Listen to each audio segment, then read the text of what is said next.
Hello, America. I'm Mark Levin. This is Life, Liberty, and Levin. We have a great guest, Speaker Newt Gingrich. Good to be with you. Sir? It's Good. a pleasure. Whole hour. Yeah. How often do you get that? Not very. Well, I don't need to introduce you. Everybody knows who you are. But I want to talk first, before we get into the election, because I think it's a crucial election. There are certain issues I want to talk about, certain candidates I want to talk about, the media and so forth. But before we do, I think a little background is useful. You're a historian, and Donald Trump, I would argue, is one of the most conservative presidents we've had in modern history. Now, he may not be a conservative, based on philosophy, but I think he's a conservative as a result of common sense and his background as a developer and so forth. But also, it's part of a trajectory. Explain this trajectory over the last several decades of conservatism and conservative victories. Well, what had happened was that the Roosevelt-era Democrats created the modern system, big bureaucracies, centralized power, a whole set of values, compounded by Eisenhower making a huge mistake in appointing Earl Warren and leading to a much more radical court than anybody had imagined. So by the early 1960s, you had a reaction building in the country that said government's too big, our policy against the Soviet Union is too weak, taxes are too high, and frankly, we don't want Washington running our lives. The guy who personified that was Barry Goldwater, and he wrote a little book called Conscience of a Conservative, which came out in paperback, and I was a college student at the time, and it just swept the country. I mean, it really created a whole generation of Goldwater supporters who really saw him sort of personifying a new way of thinking about things. He was very important because he broke the establishment's grip on the Republican Party. He lost badly in the general election to Johnson, who probably was going to win anyway because John F. Kennedy had been assassinated and we weren't going to change presidents twice that quickly. But Goldwater sort of planted the flag, and ironically, in defeat, he asked Ronald Reagan to make a nationwide speech in October of '64. And so, in a way, the conservative flag was passed from Barry to Ronnie at that moment. Reagan's speech was electrifying, and he went on to become governor of California. And I would argue that there's a continuum that starts with Goldwater, goes to Reagan, that in many ways Nixon and all the traditional Republicans are placeholders, just as later on the Bushes would be placeholders. Because they don't actually understand the long-term trajectory of conservatism. Reagan comes along, ultimately becomes a very consequential president in three ways. Defeating the Soviet Empire, which was an enormous achievement, one of the great strategic victories of all time because he did it without a war. Relaunching the American economy, getting people to feel good about being entrepreneurs, and really focused on American civic culture. And in fact, in his farewell address, he says one of his great sadnesses was that they had not driven home American history enough. But he was trying to rebuild the sense of being American. You then have a period that we're in the doldrums, and we come along with the contract with America. And for the first time in 40 years, the Republicans win the House. We impose a balanced budget for 4 straight years. We impose welfare reform. We have a number of other reforms. Bill Clinton actually comes to the Congress and with a straight face says, the era of big government is over. It was really a pretty remarkable moment. And led scars on the left, which Hillary never overcame. There are a lot of liberals who hated what the Clintons did. And then we again sort of had a period of being in the doldrums and following some policies that frankly didn't work. Look, I was for the war in Iraq. And I certainly was for the war in Afghanistan. But you have to look 17 years later and say, we haven't figured out how to win these things. And along comes Trump. And I agree with you about describing Trump. And as you and I talked about earlier off camera, you have the Tea Party movement begin to explode around 2010 because they couldn't grow up against a Republican president, but they could rapidly mobilize against a Democratic president. And so you have a whole new wave of energy. John Boehner and the House Republicans actually won 10 more seats in 2010 than I won in 1994. 63 seats? 63 seats. You got 54 seats. Yeah. And Boehner did it with a very straightforward, simple campaign. Where are the jobs? And it just worked. It came together. People looked up and said, that's the right thing, that's the right question. And so we were back in charge of the House again. And I think people today have no idea how unusual this is. That we held the House for two-year terms between 1930 and 1994. So out of 64 years, we held the House for 4 years. We've now held the House the vast majority of the time since 1994. And along comes Trump, and I agree with you. I tell people, I'm not sure he's a conservative, but he's the most effective anti-liberal in my lifetime. And whether it's deregulation or conservative judges or cutting taxes or standing up for an American foreign policy based on American values, every time you turn around, he is instinctively saying things which drive the left crazy. And he's doing it, I think, because of this notion of common sense and the things he learned a long time ago. Again, he's old enough. He remembers the values of the post-World War II, highly patriotic America, where people, loved the flag and they loved the idea that we were the greatest nation on earth, and they loved the values of the Declaration of Independence and the Constitution. And so in a lot of ways, he's carrying forward, almost as a grandfather, the values of 2 generations ago and taking head on the left-wing radical values which the academic world, the news media, and Hollywood have tried to impose on the country. And yet it seems to me, Newt, that he wasn't always this way. It wasn't always coming toward a conservative conclusion. He had a background as a Democrat, as a Reform Party supporter. He backed some liberals. And I think, as he's been president, that these things have crystallized for him. That sitting there, where the buck stops there, and seeing these policies, seeing the impact of these policies or potential impact of the left's policies, using his common sense and using his business background and so forth, and he's an incredibly intelligent man, and he's sitting there and saying, no, that's not right. And when you really think these things through, he comes, and many people come, to a more conservative perspective. I think that's partly true, but I think the Donald Trump between 1983 or 4 and as early as the 80s, Oprah Winfrey's asking him if he's going to run for president. He's a very young guy at that point. That Donald Trump, I think, was stunningly shallow and was sort of for whatever we're for, because, that's what we're doing. And gradually began to change. And I think that it is watching Obama that drove him to the right. Because it was just clear, in a sense, Bush and the failure to win in Iraq and Afghanistan drove him into a harsh critique of American foreign policy. And Obama's entire approach to policy drove Trump to just say, this is crazy. I remember years ago I had the opportunity to spend time with the founder of Singapore, who had been the great leader who created a remarkably successful country.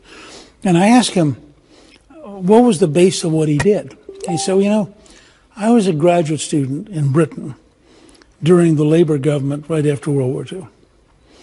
And every time I would encounter a problem, I'd ask myself, what would Clement Attlee and the socialists do? And I would do the exact opposite. And it worked every time. And I think, in a sense, Trump came out of the Obama years having been driven to a much more practical businessman, common sense approach. And because he wanted to run as a Republican, he began to acquire allies like Dave Bossie and others who were naturally in the conservative movement. Sean Hannity is probably in some ways, ironically, his closest advisor in that period. And you can't do the Hannity show once or twice a week and not gradually become a conservative, because it just doesn't work. And then I remember Clista and I were in the meeting here in Washington, his first visit to Washington as a candidate, where we're sitting around and people, your point, people kind of going, is this guy a total opportunist? Why would I believe him? And somebody in the group came up and said, why don't we put together a list of 10 solid conservatives that you would name to the Supreme Court, so that people can realize here's stability, here's a clear commitment, it's a yes or no. And Leonard Leo and Jim DeMint of the Heritage Foundation agreed to take the lead, and Leonard Leo, who's the head of the Federalist Society. And that's one of the big changes, I think, because we now have relationships that we didn't have 30 years ago. I mean, you couldn't have produced the number of judges for Reagan that they're now producing for Trump. And this came, by the way, out of the Reagan administration. Sort of the farm team became the team. Federalist Society, the Heritage Foundation, many of the people who are being pointed to the bench worked at the Justice Department, or worked in the U.S. Attorney's offices under Reagan, under Meese, and they developed this whole farm team. That's exactly right. Yeah. And so Trump, because he was running as a Republican, and because he has no hostility to conservatism, it's just he doesn't think about it much. And he has enormous hostility to political correctness and liberalism, because it just doesn't fit how he thinks the world works. And so I think we ended up with somebody who I compare, frankly, to Andrew Jackson as one of the most disruptive presidents we've ever had, because he's not afraid to take on the establishment every single morning. And we need a disruptive president, don't we? Absolutely. It would have been, I think, if we had had a Reaganite follow Reagan in '88, we might have been, in fact, gotten to where we are today a generation earlier. But it was very hard to break out of the establishment. That's why you have the Never Trump movement, because these are people who are just paralyzed at the idea that their little world is disintegrating and that this brand new populist conservative world is overwhelming them. And because he is a disruptor, in a positive sense, the people who don't like being disrupted, you talk about the Never Trumpers, are really the Trump haters. Right. Not just within the Republican Party, the entire Democrat establishment, including the media establishment, including academia. Almost to a man and woman, they are lined up, attacking this president because he's a disruptor, correct? Yeah, and I actually think there's a profound historic reason for that. I think at 8 o'clock on election night, all of those people had a bottle of champagne chilling. They were all going to celebrate breaking the glass ceiling with Hillary. They were going to get radicals appointed to the Supreme Court. And life was good. 2 hours later, it's clear that Hillary's going to lose. And if Hillary's going to lose, that means, oh my God, Donald J. Trump's going to be president. So this 2 hours is the equivalent psychologically of an IED going off. And they get basically the equivalent of PTSD. I mean, these people are all in a state of shock. They try to recover, and this is part of Trump's genius. Every morning they wake up and they think this could be a better day, and then he's already tweeted 6 times before they get awake, and they go, oh my God, he's still president, and they go right back into the PTSD. And so what you've had is a collective psychotic experience by the entire left. We would then get together in sort of therapy support groups called fundraisers and cocktail parties and what have you, and they all talk to each other, and they get hysterical. And so, I mean, Max Boot, who's a good historian, wrote at one point he'd rather vote for Joseph Stalin than for Donald Trump. Now, that is an insane comment. I mean, Stalin killed well over 30 million people. But it was just that sense of the mood and, trying to express how deeply he felt.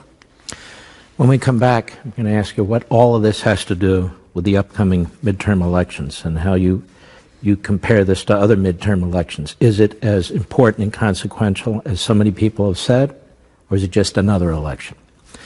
Ladies and gentlemen, don't forget to watch us on Levin TV almost every weeknight. Just sign up at crtv.com/mark, crtv.com/mark, or give us a call, 844-LEVIN-TV, 844-LEVIN-TV. We'll be right back. What does it have to do with Trump? Does it have everything to do with Trump? And how historic is this midterm election?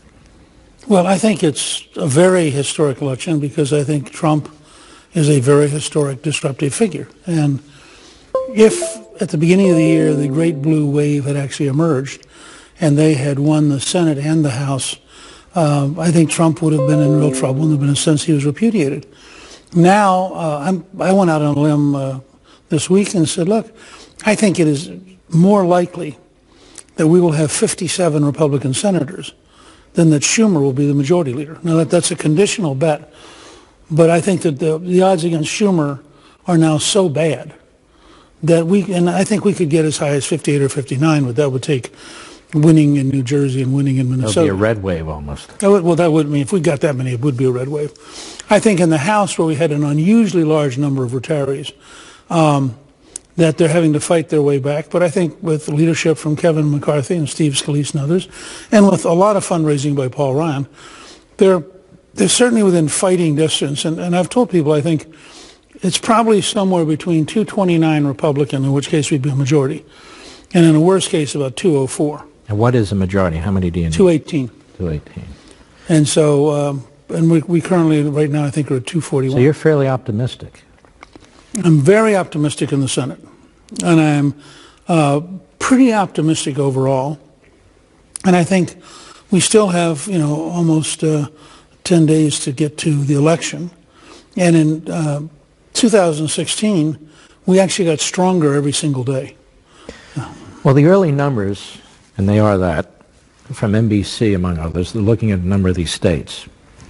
And other than Nevada, some of these other states, Georgia, Florida, Texas, Montana, early voting, where they actually monitor it by party, the Republicans are turning out in larger numbers than the Democrats. Now, the independents are turning out too. Who knows how they'll go? What do you make of that? Well, I think, first of all, there's clearly not going to be a giant blue wave. You also have, in a lot of these states, in Nevada, for example, we have a very important Senate race. I think Dean Heller is going to win. In Arizona, we have a very important Senate race. And this is a good example of what's happening with the Democrats.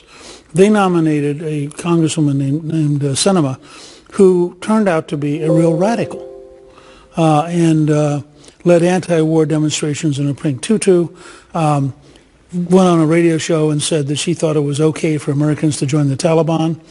And while you could say, well, that was years ago when she was young, she can't bring herself to say she was wrong. I mean, Martha McSally, who's the first American woman in combat and as a fighter pilot. Fighter pilot, yeah. Has been after her, and McSally keeps drawing the distinction. She said, look, I served with people who were killed by the Taliban. And you can't say it was wrong for an American to join our enemy? And it's almost a Jane Fonda moment for those of us old enough to remember the Vietnam War, where and Sinema just can't get off of it. I mean, why are the Democrats nominating people like this? You look at her, you look at the governorship race in Florida. Gillum is a radical leftist. You look at Georgia, you've got Stacey Abrams. She's a radical leftist. Right. This Robert Francis O'Rourke, who likes to be called Beto for some reason, he's a radical. And so they have nominated almost across the board for these statewide offices, these hard left-wing radicals. What's that? One of my favorite lines was Ted Cruz, who was referring to Comrade Beto. The party has so fundamental, and people don't notice this, has so fundamentally transformed as an institution. Yes. I think two things. I think, first of all, Obama has a small role in the book. You don't see Obama necessarily emerging, but you clearly see that at least half the party opposed Hillary because they thought her husband had sold out. And Clinton had, interestingly, exactly the same experience as his counterpart in Great Britain, in that they both tried to bring their party to the middle. They were both, in the end, repudiated by their party because the left wing of their party was the dominant wing and the wing that has all the energy. And so what's happened is, and then Obama comes along, and Obama's a radical. I mean, the one person I know personally who really got this very early was Sean. I mean, Hannity very early said, look, this guy is exactly out of rules for radicals, yes, and exactly represents that kind of radicalism. So he kept the left relatively happy because under the happy face they knew he was really them. Now, I would say 60% of the Democratic Party today is a radical party. Kevin McCarthy had it exactly right that day when he said, this is now a campaign between America and socialism. It's not between Democrats and Republicans. And I think this is now the Socialist Party of the United States. And you look at places like Venezuela, which is disintegrating, and you have to ask yourself, I mean, how could any rational person favor the kind of socialism that every time it's tried is a disaster? So you think this election, like McCarthy, is about Americanism? Yes. Versus socialism. Which country are we going to be? And that makes this election historically crucial. Yes. Because we're on a precipice now making that decision. And they view, I assume, Donald Trump as in the way. They want to remove Donald Trump.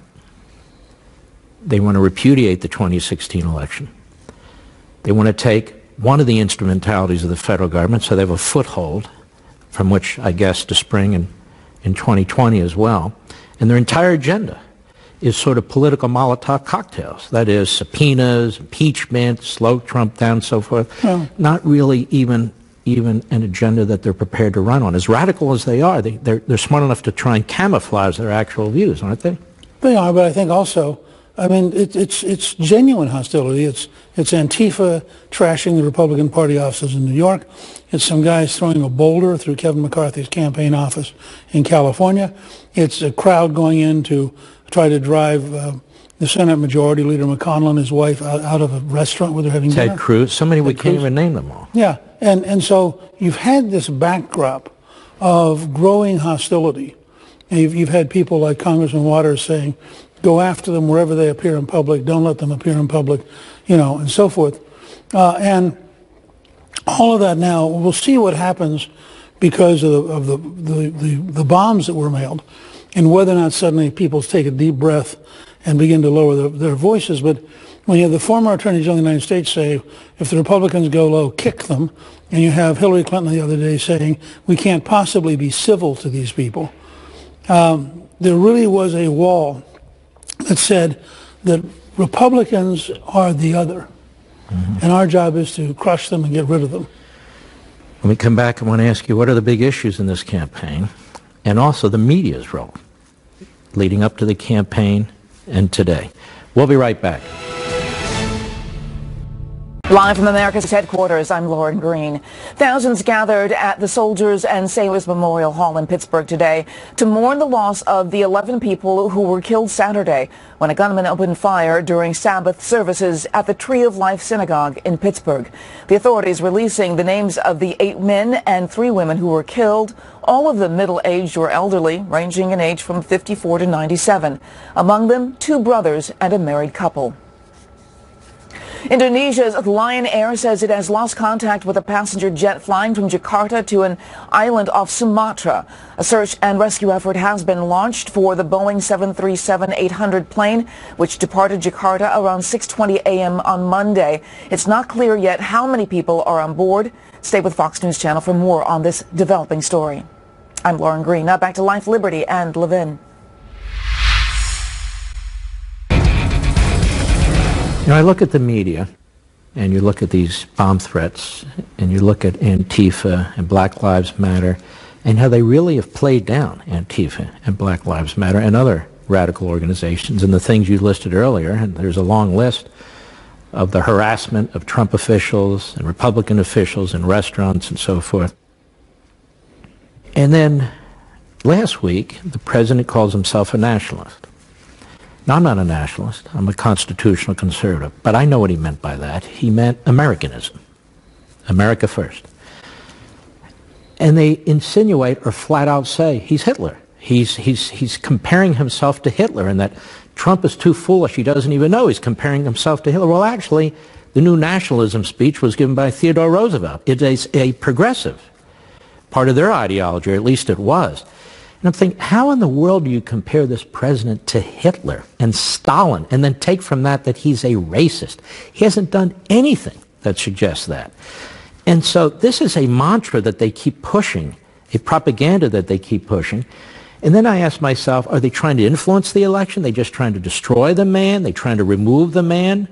What is your take on this? Well, I think the level of hostility is beyond anything we've ever seen. I think the last study said 92% of the news media was hostile to Trump, of the actual coverage. You went story by story by story. I think if you were openly pro-Trump in the New York Times newsroom, they'd fire you, or the Washington Post. They would just fire you. I mean, they'd say, clearly you don't understand, you shouldn't be here. I mean, to take the example about what Trump was saying about nationalism, really one of the great magic moments in American history is Benjamin Franklin, who goes to England to represent the colony of Pennsylvania, and after 7 years realizes that he will never be accepted as an Englishman. that the aristocracy simply will not accept him, even though he was a world-famous scientist and a very wealthy man. And people have said he left as a British subject, he came back as an American. And in a way, this thing about being an American starts there. And I think it's important to recognize that what Trump is saying when he uses the word nationalism isn't at a level of the federalist, anti-federalist arguments. Right. But it's saying, look, these guys on the left want to basically sell our country out for some kind of global cause, whether it's the Paris Accords or the International Criminal Court or the United Nations. And Kerry's not psychologically an American. He's psychologically a person of the globe and would regard people who care about America as sort of pygmies, obsolete. Now, the issues in this election, what are the top 2, 3, 4 issues in this right now? Well, I mean, number one, which doesn't get much coverage because it's working, is the economy. If we didn't have a great economy, Republicans would be in desperate trouble. But the economy is so good that in district after district, people are saying, no, wait a second. I'm not sure I want to throw out the guy that gave us the lowest black unemployment in history, the lowest Latino unemployment in history, tremendous job growth compared to the last 10 years. Second is a huge... And by the way, there's very little reporting on that. Of course, because it's positive. But people know it. People talk about it. They see it in the business news. They live it. They live it. The second thing, I think, is the fight that is underway between whether we fix the health system incrementally with practical common sense steps or we jump to a government-run big health structure. And there I think the Democrats made a mistake because they embraced Medicare for All, which is a great slogan and a terrible program. And as a result, it's been torn apart. The president himself wrote a tremendous op-ed, I think in USA Today, just taking it apart. And Republicans have figured out how to sort of make sure people understood this socialist idea means you lose your health care. Let me just stop in this before we get to the green for because Medicare for All means Medicare for nobody. Right, that's right. It's government-run, centralized, old Soviet-style health care. And seniors have begun to figure out that this Medicare for All thing means you're going to take away my Medicare. Mm-hmm. So I think it's a dead loser for the Democrats, which it wasn't when they first said it. Mm-hmm. But as the argument goes on, they're losing. I think the other two are Kavanaugh, because I think what happened with Judge Kavanaugh galvanized the right, reminded people how radical the Democrats are. And for the Senate races was devastating because it reminded people that this is a team sport. So if you watch, Manchin, who is personally pretty popular in West Virginia, is now behind. And the reason he's behind is people figured out he's going to go back and vote for Schumer. Well, don't tell me you're a conservative if you're going to go back and vote for Schumer. So the reminder out of the Kavanaugh fight that this is a team sport was particularly badly timed for all the Democrats running in states that Trump carried. And it brought all the factions of the Republican Party together, which is and energized them immensely. And then lastly, I think, is the caravans. I think when you start seeing footage, and it's one of those cases where the news media can't say enough to undo what you're watching with your own eyes. You see 7,000 to 15,000 people, almost all of them male, coming north. That looks like an invasion. It doesn't look like a family reunion. And I think the result has been that the country is really debating immigration now, and it's front and center in a way that is very much the disadvantage of Democrats who just can't cope with it. Don't forget, ladies and gentlemen, almost every weeknight you can watch Levin TV. That's me, by the way. Levin TV on crtv.com/Mark, crtv.com/Mark. We'd love you to sign up there. Or give us a call at 844-LEVIN-TV, 844-LEVIN-TV. We'll be right back. Norman Lear is backed by George Soros, and I watched this debate last night, and he keeps bringing up race. He's under investigation, among others, by the FBI, and he says it's because of race. What is your comment on that? Well, I think, first of all, most people in this day and age, when they have a guy stand there and say, I had to take the tickets to Hamilton, which were, by the way, I think $1,800 a piece, because I was black. But what is he saying to us? I mean, that it was okay to be corrupt if you're black, or that it's not corrupt by definition if you're black because it's never corrupt. Then it turns out that he also took a trip to the Central America with the same FBI guy. And you have to say to yourself, So you shouldn't be held accountable for anything you do because you're black. And I think it actually is a disservice to every African American in the country to have a politician at that level who, faced with their own personal corruption, hides behind the issue of race. Because then, I mean, he's in one level, he's sort of smearing every single person who's African American. And that's just wrong. This is about him personally. I agree with that. I mean, it had nothing to do with race. It was an undercover FBI agent. They're investigating a corrupt city. And they're investigating the mayor as part of it. And the fact is, he took the tickets to Hamilton, which he didn't pay for. The taxpayer paid for it. And the fact is, he took the hotel room. And the fact is, he went to Costa Rica. It's nothing to do with race, and I agree. To bring that up is really a disservice to African Americans, but it's a disservice to the people of Florida, too, to play that kind of game. And the media has largely, the national media, not the local media, has let them off the hook. Let's take a look at another race. We have Texas. Ted Cruz seems to be doing much better now against Robert Francis O'Rourke. I won't call him Beto. That's his deal. He can call himself Beto all he wants. But O'Rourke, he's another guy who's hardcore leftist. He was a leftist for a few years, representing El Paso in the House of Representatives. He's backed by Hollywood. He's backed by Manhattan. He's backed by the usual leftists and billionaires and so forth. What do you make of that race? Well, Texas is a place where liberal hearts get broken. Yeah. I mean, 4 years ago it was Wendy Davis. She was the great hope. She was going to bring them a governor as a liberal Democrat. She crashed and burned. It's going to be doubly interesting in O'Rourke's case because he has raised so much money. I think he's raised $68 million. Unbelievable. If he loses with $68 million, at some point there's going to be kind of buyer's remorse. They're already talking him up for 2020 presidential run. Which you have bizarre. To think, well, works for me. I mean, you have to think it's kind of bizarre. He started this race, and in midsummer, it looked like he was going to be a serious candidate. But Texas is a conservative state. Cruz is a very smart, effective guy, and you got back down to basic issues, you know, gun control, right to life, balancing the budget, smaller government, the kind of things where left-wing Democrats don't do very well. Let me give you one more. I got 1 minute on this. Stacey Abrams against Kemp in Georgia, another radical. Sure. Well, I think in the end Stacey Abrams loses because she's both a radical and she is totally Atlanta. She has no idea about the state outside of Atlanta. And I think that it's beginning to be clear, whereas Brian Kemp as Secretary of State represents the whole state, my guess is he'll win by 4 to 6 points. Michigan. John James, a wonderful candidate, African-American, combat veteran, successful small businessman, gets almost no national attention. CNN, MSNBC, all but ignore him. Debbie Stabenow.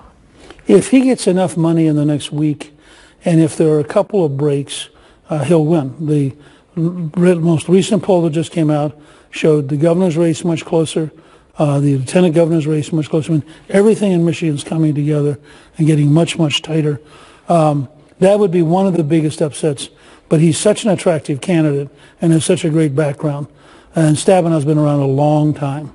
He really is a great candidate. 10 seconds. McCaskill, Hawley, Missouri. Hawley's going to win handily because McCaskill made a comment that she didn't need any of rural Missouri as long as she carried St. Louis.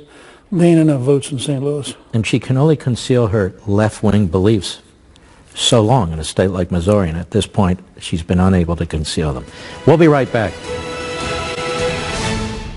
Norman Lear is backed by George Soros, and I watched this debate last night, and he keeps bringing up race. He's under investigation, among others, by the FBI, and he says it's because of race. What is your comment on that?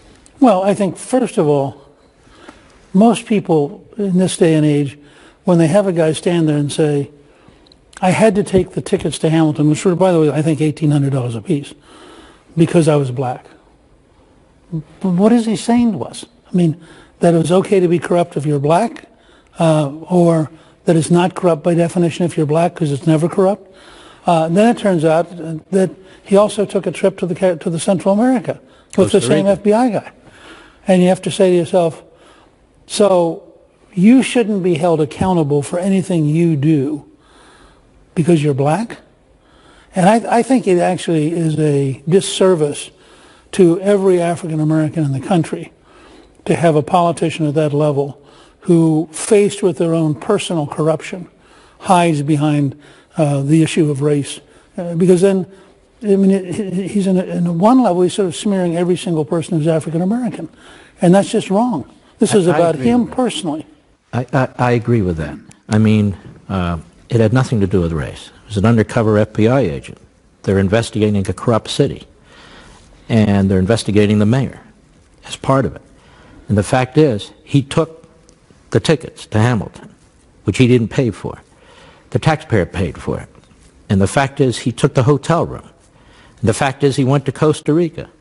It's nothing to do with race, and I agree. To bring that up is really a disservice to African Americans, but it's a disservice to the people of Florida, too, to play that kind of game. And the media has largely, the national media, not the local media, has let them off the hook. Let's take a look at another race. We have Texas. Ted Cruz seems to be doing much better now against Robert Francis O'Rourke. I won't call him Beto. That's his deal. He can call himself Beto all he wants. But O'Rourke, he's another guy who's hardcore leftist. He was a leftist for a few years, representing El Paso in the House of Representatives. He's backed by Hollywood. He's backed by Manhattan. He's backed by the usual leftists and billionaires and so forth. What do you make of that race? Well, Texas is a place where liberal hearts get broken. Yeah. I mean, 4 years ago it was Wendy Davis. She was the great hope. She was going to bring them a governor as a liberal Democrat. She crashed and burned. It's going to be doubly interesting in O'Rourke's case because he has raised so much money.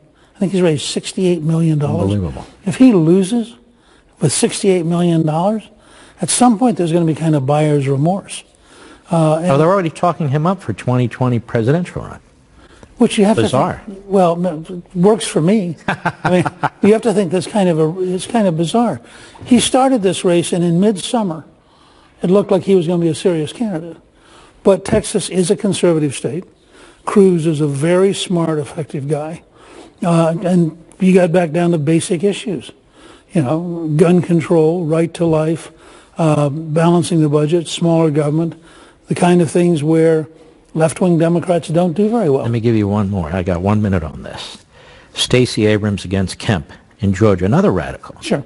Well, I think in the end Stacey Abrams loses because she's both a radical and she is totally Atlanta. She has no idea about the state outside of Atlanta.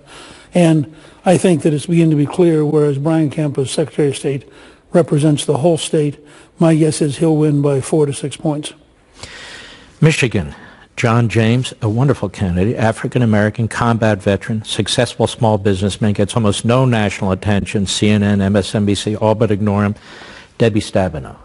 If he gets enough money in the next week, and if there are a couple of breaks, he'll win. The most recent poll that just came out showed the governor's race much closer, the lieutenant governor's race much closer. I mean, everything in Michigan is coming together and getting much, much tighter. That would be one of the biggest upsets. But he's such an attractive candidate and has such a great background. And Stabenow's been around a long time. He really is a great candidate. 10 seconds. McCaskill, Hawley, Missouri. Hawley's going to win handily because McCaskill made a comment that she didn't need any of rural Missouri as long as she carried St. Louis. There ain't enough votes in St. Louis. And she can only conceal her left-wing beliefs so long in a state like Missouri, and at this point, she's been unable to conceal them. We'll be right back. Norman Lear is backed by George Soros, and I watched this debate last night, and he keeps bringing up race. He's under investigation, among others, by the FBI, and he says it's because of race. What is your comment on that? Well, I think, first of all, most people in this day and age, when they have a guy stand there and say, I had to take the tickets to Hamilton, which were, by the way, I think $1,800 a piece, because I was black. But what is he saying to us? I mean, that it was okay to be corrupt if you're black, or that it's not corrupt by definition if you're black because it's never corrupt. Then it turns out that he also took a trip to the Central America with the same FBI guy. And you have to say to yourself, so you shouldn't be held accountable for anything you do because you're black? And I think it actually is a disservice to every African American in the country to have a politician at that level who, faced with their own personal corruption, hides behind the issue of race. Because then, I mean, he's in one level, he's sort of smearing every single person who's African American. And that's just wrong. This is about him personally. I agree with that. I mean, it had nothing to do with race. It was an undercover FBI agent. They're investigating a corrupt city. And they're investigating the mayor as part of it. And the fact is, he took the tickets to Hamilton, which he didn't pay for. The taxpayer paid for it. And the fact is, he took the hotel room. And the fact is, he went to Costa Rica. It's nothing to do with race, and I agree. To bring that up is really a disservice to African Americans, but it's a disservice to the people of Florida.